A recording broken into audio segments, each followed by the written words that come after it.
What turns a queen into a monster? Was it power, revenge, fear? Or were some rulers simply willing to do anything to stay on the throne? Welcome to Mark's History Channel, where we uncover the darkest stories hidden within the past. Tonight we travel across centuries of betrayal, torture, political murder, and royal cruelty to meet some of the most feared queens in history. Some poisoned rivals, some executed thousands, and some became legends so terrifying that people still whisper their names centuries later. These are the queens history never forgot, because evil wears a crown surprisingly well.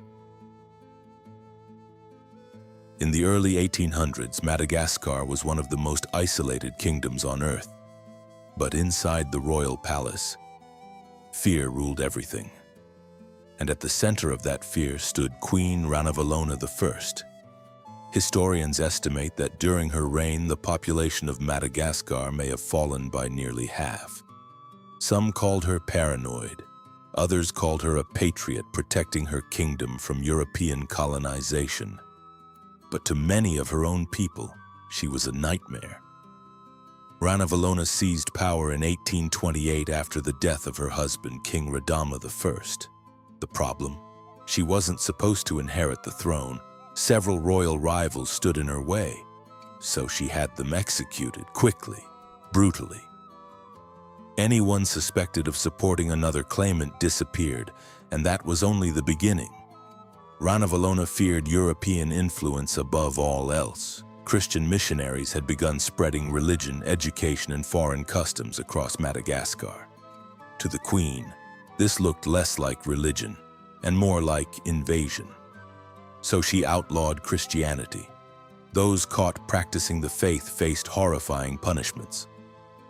Some believers were burned alive, others were thrown from cliffs. Entire villages lived in terror of royal soldiers. But perhaps the most infamous part of her reign was something called the Tangina ordeal.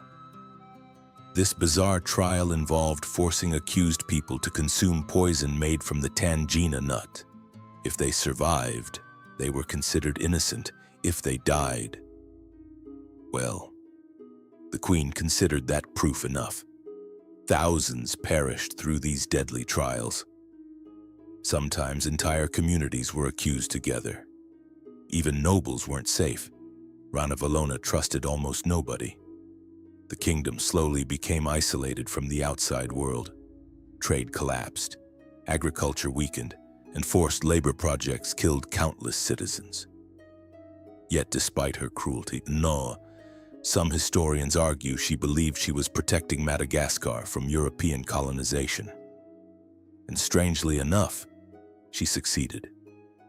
While much of Africa eventually fell under European control, Madagascar remained independent during most of her reign. But the cost was catastrophic. By the time Ranavalona died in 1861, the kingdom was exhausted, and her name had become synonymous with terror. Few queens earned a nickname as infamous as Bloody Mary. And unfortunately for Queen Mary I of England, history remembers her for fire, literal fire. Mary was born into chaos. Her father was King Henry VIII, the ruler who broke England away from the Catholic Church. As a child, Mary watched her mother abandoned. She watched political enemies rise around her, and she grew deeply devoted to Catholicism. When Mary finally became queen in 1553, she believed England needed saving, not politically, spiritually. She wanted to restore Catholic rule to England at any cost, and that cost became horrifying. Mary began hunting Protestants across the kingdom. Hundreds were arrested. Many were publicly burned alive for heresy. The executions became public spectacles. Crowds gathered to watch flames consume victims tied to wooden stakes. Among the dead were bishops, scholars, priests, and ordinary citizens.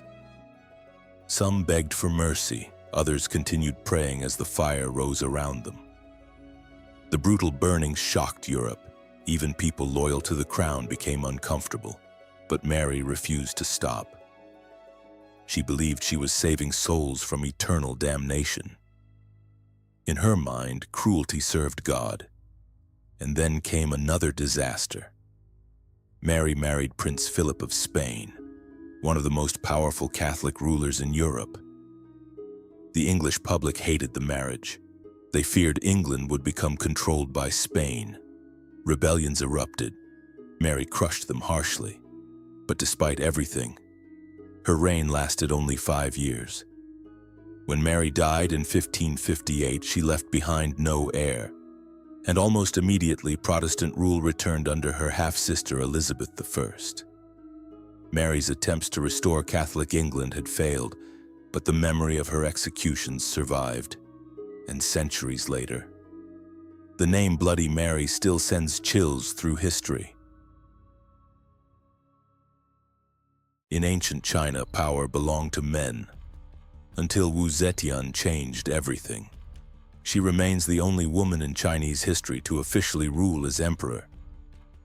But according to many historical accounts, her rise to power was drenched in blood.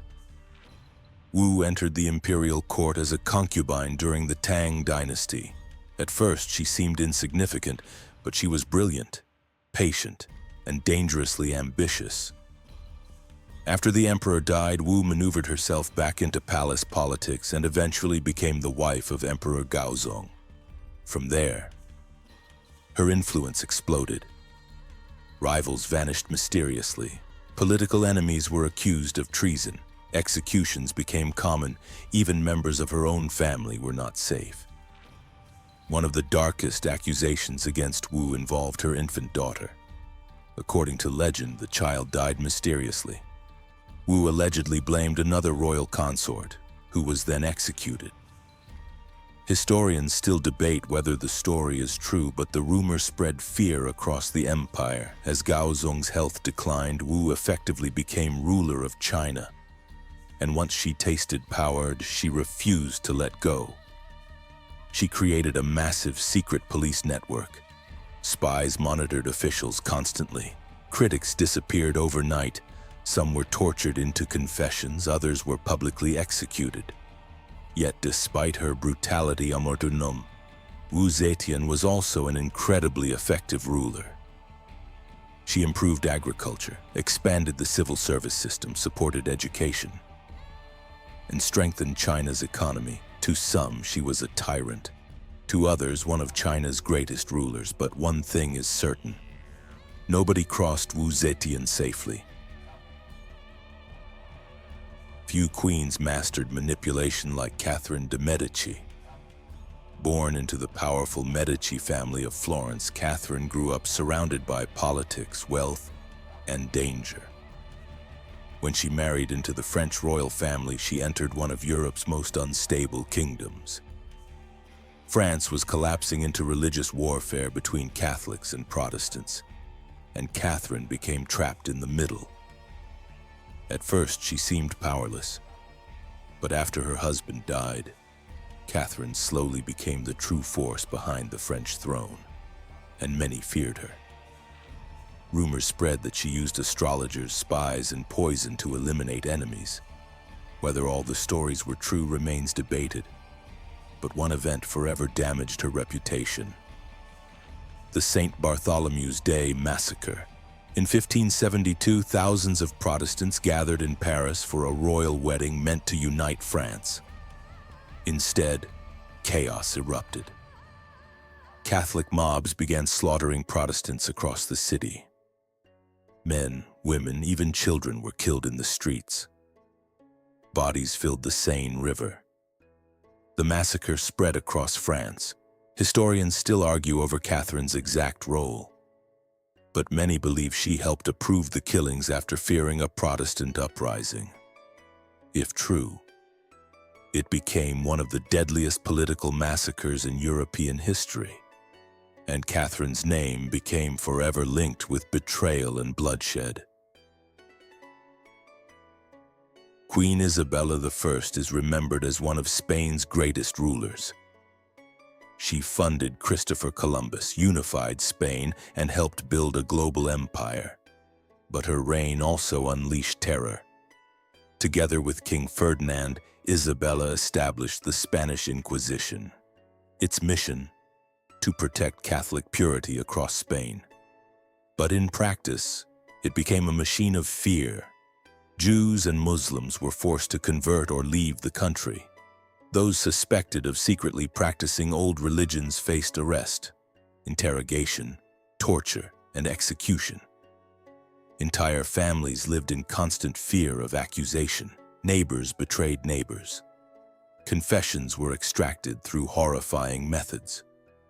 Some prisoners were stretched on torture racks. Others were burned alive during public ceremonies called autos da fe. The Inquisition lasted for centuries, and although Isabella did not personally oversee every execution, her support helped create the system, a system that destroyed countless lives.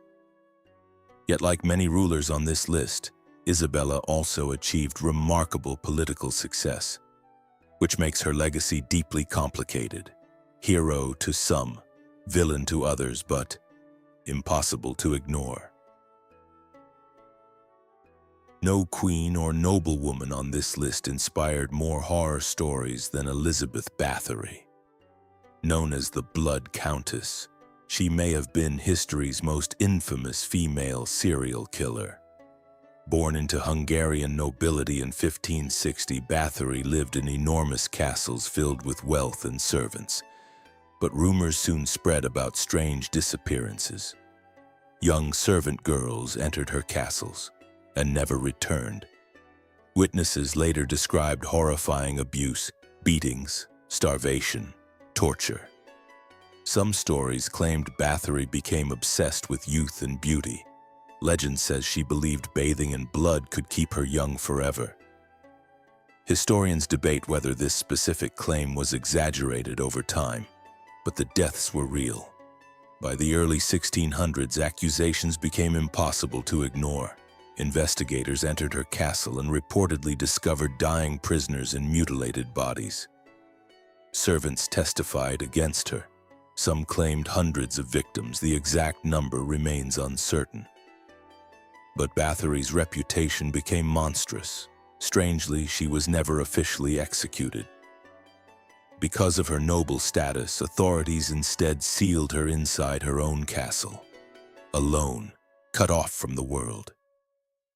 There she remained until her death in 1614. And over time, the Blood Countess became one of Europe's darkest legends, a story somewhere between history and nightmare. History remembers kings as conquerors, but queens could be just as terrifying. Some ruled through fear, some believed cruelty was necessary for survival, and others became consumed by absolute power. But perhaps the most chilling part of all is that many of them believed they were doing the right thing. Thanks for watching Mark's History channel. If you enjoyed this journey into history's darkest royal courts, leave a like, subscribe, and let us know which historical figure we should cover next. And remember, history is often far stranger and far darker than fiction.